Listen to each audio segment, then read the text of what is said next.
All right, the learner, welcome back for another deep dive with us. You know why you're here. You want to learn things better, faster, Uh-huh. without feeling like you're, drowning in information. Absolutely. So today we are going to tackle something that might just change how you approach Okay. those really tricky subjects, Yeah. where everything kind of seems to blend together. Yeah. We're going for those aha moments, but with a real lasting kind of understanding. That's it. And to do this, we're diving into a technique called interleaving. Interleaving. Have you heard of this? I have. Okay, so this is all about, it's like sharpening your brain's ability to see Yes. the differences between those ideas that seem so similar on the surface we're talking about. Building a stronger, more robust kind of knowledge It is. to become a more effective problem solver. Absolutely. Now, our guide for this adventure is an article called Interleaving Helps Students Distinguish Among Similar Concepts by Doug Rohrer. It's packed with research. That really backs up why this approach can be so powerful. So our goal today is pretty simple. Right. What is interleaving? Why does it work? And most importantly for you, the learner, how can you actually use this to learn anything better? That's a good question. So let's jump right in. Let's do it. Okay, so let's talk about this common problem in learning. Okay. When things just get jumbled up in your head, Yes. like when you're learning something new and all those ideas start to feel like one big indistinguishable mess. It happens all the time. The article actually has a ton of examples, and I bet you've run into a lot of these yourself. I'm sure I have. So think about those words. Okay. They're spelled almost the same way, but have completely different meanings. Okay. Illusion and illusion. Yeah. Those are classic examples. Classic. Or in math. Okay. Have you ever looked at two problems and they look kind of similar, but then you realize they require totally different approaches? Oh, totally different solution methods. It's so frustrating. Right. Like you think you've got it. Yeah. And then, bam, No. totally different. So the article highlights this problem really well across different subjects. So let's look at biology, for example. Okay. You've got all these terms like transcription, Yeah. transduction, transformation, and translation. I see where you're going with this. They all sound so similar. They do. It's easy to mix them up. And then there's trying to keep straight the difference between oviparous and oviparous. Oh, yeah. I mean, those little prefixes can really trip you up.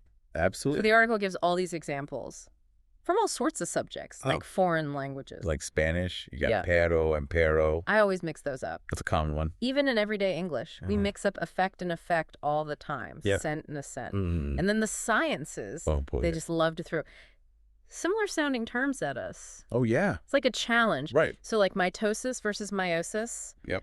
Afferent versus efferent. Adhesion versus cohesion. And then in chemistry, solute and solvent, ion, anion, and cation. They do like to make it tricky. It's not just about remembering the definitions. Right. It's about understanding the functional differences. Absolutely. So like really grasping how these things work and how they're different in practice. Yeah, that's the key. And the article makes this point really clear. It's not just about memorizing. It's about developing what they call discrimination learning. Discrimination learning. So it's about being able to look at two things that seem similar and really see those subtle differences and understand the core distinctions. The nuance. Yeah. That's important. And this becomes especially crucial in subjects like math and physics. Okay. The article mentions this really interesting study from 1981 by Chi and her colleagues. And they looked at how experts and novices categorized physics problems. Interesting. So what they found was that novices tend to focus on those surface-level similarities. All right, they'd be like, oh, these both involve a block on a slope. Yeah. They categorize them together based on that. But experts, they categorize based on the fundamental principle that was at play. So is this a problem? That needs Newton's second law to solve. Or can you use conservation of energy? Oh, wow. So they were looking deeper. Deeper. At the underlying concept. Yeah. And that ability to really discriminate. Yeah. The underlying type of problem is super important because it tells you how to approach it. It's the key. So knowing that our brains love to categorize things makes sense that traditional learning often takes a very focused approach. Okay. Yeah. So how do we typically go about learning new stuff? Well, the article talks about this common method called blocked practice. Blocked practice. Yeah, and this is where you basically concentrate on one specific concept or type of problem for a while before moving on to something else. Okay. So it's like you work through 3 problems all about pendulums, then you switch and do 3 problems focused on free fall, and then 3 more on incline motion. So you're sticking with one type for a set period of time. 8 to sack. And the article uses a shorthand for this A1, A2, A3. B1, B2, B3. C1, C2, C3. Makes sense. And that's how most textbooks are structured. Right.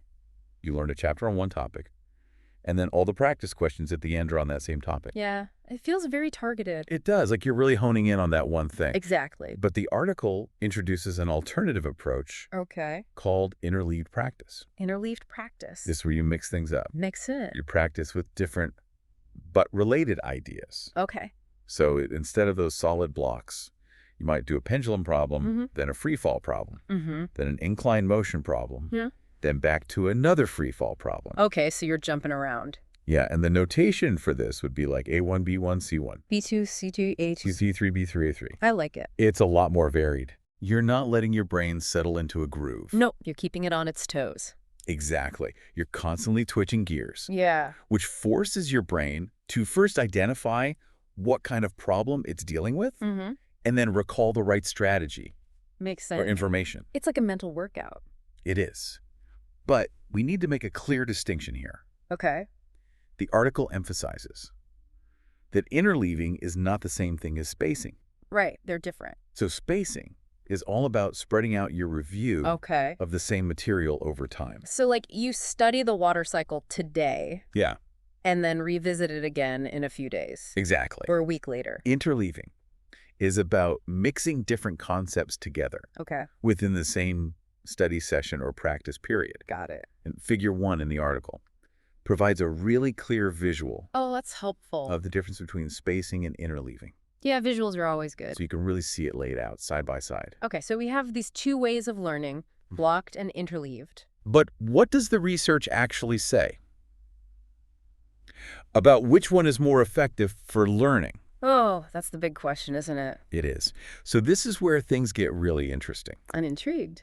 The article presents a lot of evidence that interleaving often leads to better results. Interesting. Especially when it comes to telling those similar concepts apart. Like we were talking about. Exactly. Okay. So they talk about a study by Hall and colleagues who work with baseball players. Baseball players. Yeah. So they had these players practice hitting 3 different types of pitches. Okay. Fastball, curveball, and changeup. Got it. One group practiced in blocked segments. So all the fastballs together, then all the curveballs, and then all the changeups. The other group faced them in a mixed interleaved order. Okay, so they didn't know what pitch was coming next. Exactly. And just like a real game situation. Yeah, more unpredictable. And guess what? Right. The group that practiced with mixed pitches, they did better. They did. When it came to a test. That was more like a real game. Interesting. Because they had to be ready for anything. Right, they couldn't just rely on that rote repetition. Exactly. So the interleaved practice prepared them better. Prepared them for the real world. Yeah. The article then talks about some fascinating research by Cornell and Bjork on something called category induction learning. Category induction learning. And this is all about learning to distinguish between different categories. Okay. So they had college students learn to identify different artists' painting styles. That sounds cool. It was. But the artists had very similar styles. Oh, so it was tricky. It was tough. One group saw the paintings grouped by artist. Okay. The other group saw them all mixed up. So one was blocked and one was interleaved. Exactly. And the results were pretty amazing. Really? The students who used interleaving were almost twice as successful at identifying the artists. Wow, that's a huge difference. It is. So by seeing a mix of artists, they were better able to pick up on those subtle cues. That differentiated their work. Exactly. Yeah. And the article also highlights a study with younger learners. Oh, wow. 3-year-olds. Okay. Who were learning the names for new objects. That looked quite similar. Oh, that's a good age to study this. It is. And again, the kids who learned with the objects presented in a mixed way did better at remembering the names later on. Fascinating. And there's even research on bird identification. Bird identification. We're seeing examples from different bird families close together, which is a form of interleaving. Actually improve their skills. I see. So just like those baseball players, this idea of preparing for the unexpected seems to be key. Yeah, you got to be ready for anything. So we've seen some pretty consistent evidence.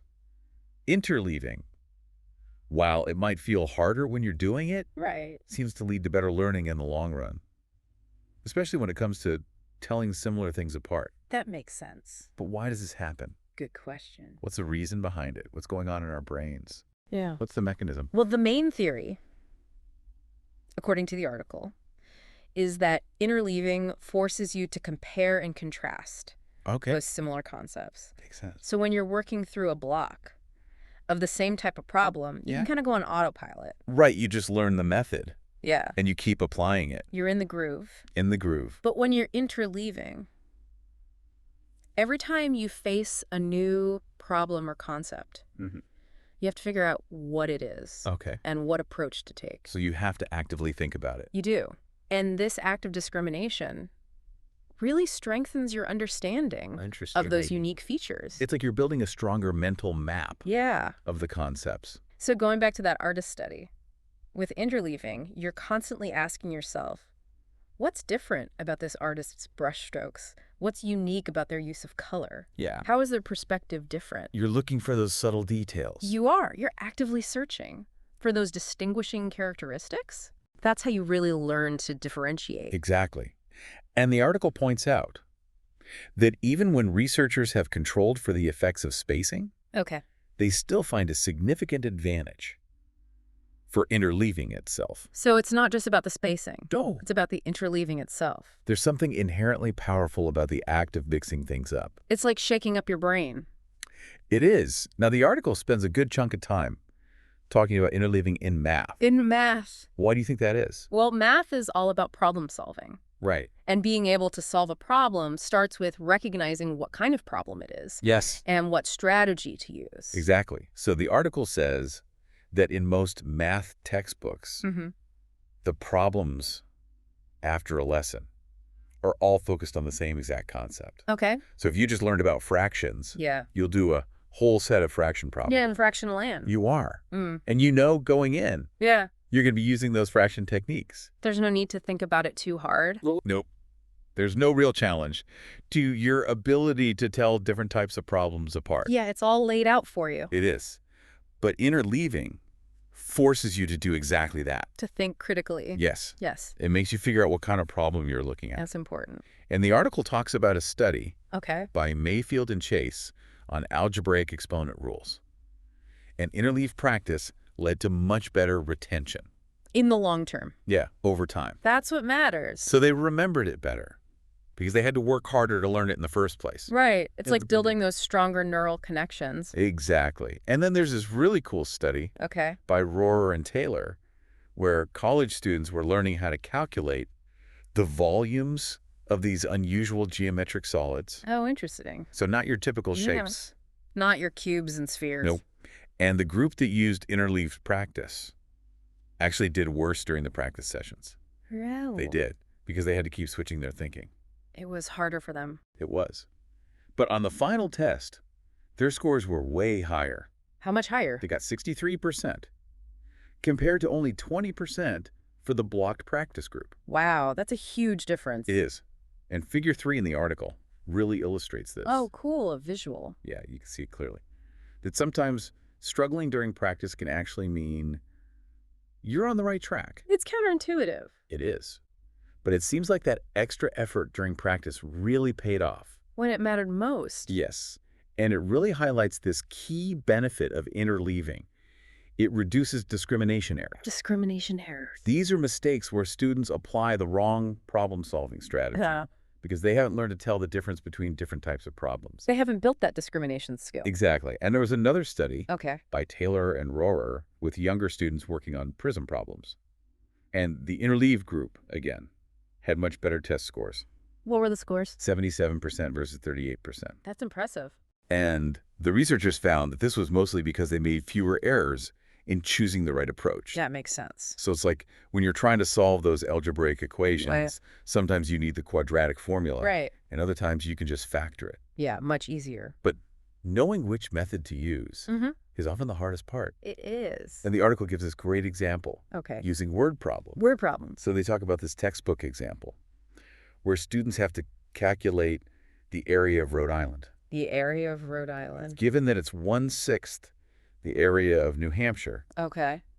Mathematically, it's a simple multiplication problem. Yeah. But the problem shows up right after a whole section of multiplication problems. I see where you're going with this. So students can often solve it without really understanding why they're multiplying. Right, they're just following the pattern. Yeah, they're on autopilot. And figure 4 in the article shows the problem clearly. You can just see how easy it is to fall into that trap. The trap of blocked practice. Yeah, so you can get through those block problem sets. But then when you face a test with mixed problems or a real-world situation where the problem isn't clearly labeled, you might not know what to do. Because you haven't developed that discrimination skill. Right. So while blocked practice might feel good in the moment, interleaving seems to build a deeper, more adaptable understanding. That's what we want. Yeah.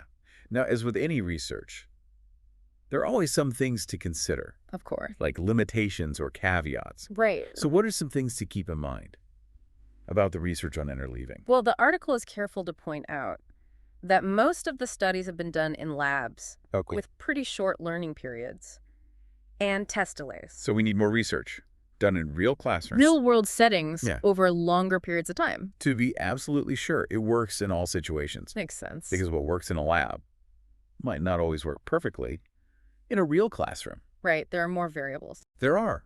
And the article mentions that there hasn't been much research yet on combining blocked and interleaved practice. Oh, that's interesting. Yeah. So maybe a blended approach would be best. Yeah, maybe you start with blocked practice. To get the basics down. Right. Introduce the concept. And then switch to interleaving to really solidify that understanding. Yeah, and build those discrimination skills. It could be a good middle ground. A hybrid approach. And the article reminds us that some interleaving already happens naturally. Oh, yeah. In learning. Like when you're learning related terms. Like solute and solvent. Yeah, they're often taught together. They go hand in hand. They do. And teachers might present confusing words together. Like allusion and illusion. Yeah, to highlight their differences. That's a good strategy. So it's not like interleaving is completely new. No, it's not a brand new concept. But the most important point the article makes is that interleaving is probably most helpful when you're dealing with difficult distinctions between concepts that are quite similar. That makes sense. So if the concepts are already very different, you might not see as much benefit from interleaving. All right. Or you probably don't need to interleave studying the American Revolution and the construction of the Egyptian pyramids. Yeah, those are pretty distinct topics. They are. So interleaving is really about fine-tuning your ability to differentiate between those tricky concepts that are easily confused. It's about mastering the nuance. Yeah. Okay, so we've talked about what interleaving is, why it works, and some limitations. But how practical is it for someone like you, the learner, to actually start using this? That's the real question. It is. So the good news is that it's pretty easy to implement. Really? It doesn't require huge changes to curriculum or teaching methods. That's good to know. So, for example, textbook publishers could easily incorporate interleaving. Okay. Just by rearranging the order of the problems. As well as that. Yeah. It's not a massive overhaul. It's more about how you sequence and organize the learning activities. That makes it more doable. It does. However, students might resist interleaving at first. Why is that? Because it can feel more challenging. Oh, okay. Yeah, when you're constantly switching between different things, you're more likely to make mistakes. And your progress might seem slower compared to when you're just focusing on one thing. It's like you're taking the scenic route. Kind of. Yeah. But remember, that struggle can be a good thing. Right. It means you're really learning. And the article talks about this illusion of knowing. The illusion of knowing. That blocked practice can create. So you think you know it. Yeah. But you don't really. Because you're doing well. Yeah. On those repetitive problems. Well, in your comfort zone. Right. But interleaving disrupts that illusion because it forces you to actually retrieve and apply different knowledge and strategies. So it's a more accurate test of your knowledge. It is. So what feels easier might not actually be better. For long-term learning. Exactly. And here's the really interesting part. Okay. Learners often don't even believe that interleaving is helping them. Even when it is. Even when it is. Wow, that's fascinating. It is. So in the Cornell and York artist study, the students who benefited the most from interleaving often didn't think it was the better strategy. They didn't realize it was helping them. Nope. And the LeBlanc and Simon math study found something similar. Students' predictions about their test performance were basically the same, whether they used blocked or interleaved practice. Even though interleaving led to better scores. Yeah. That's really interesting. It's a bit concerning because if people don't think it's working, they might give up on it. They might go back to what feels easier. Right. And the article concludes by talking about a bigger issue. What's that? Research-supported learning methods aren't always used in education. That's unfortunate. It is. So spacing is a great example. Host speaker.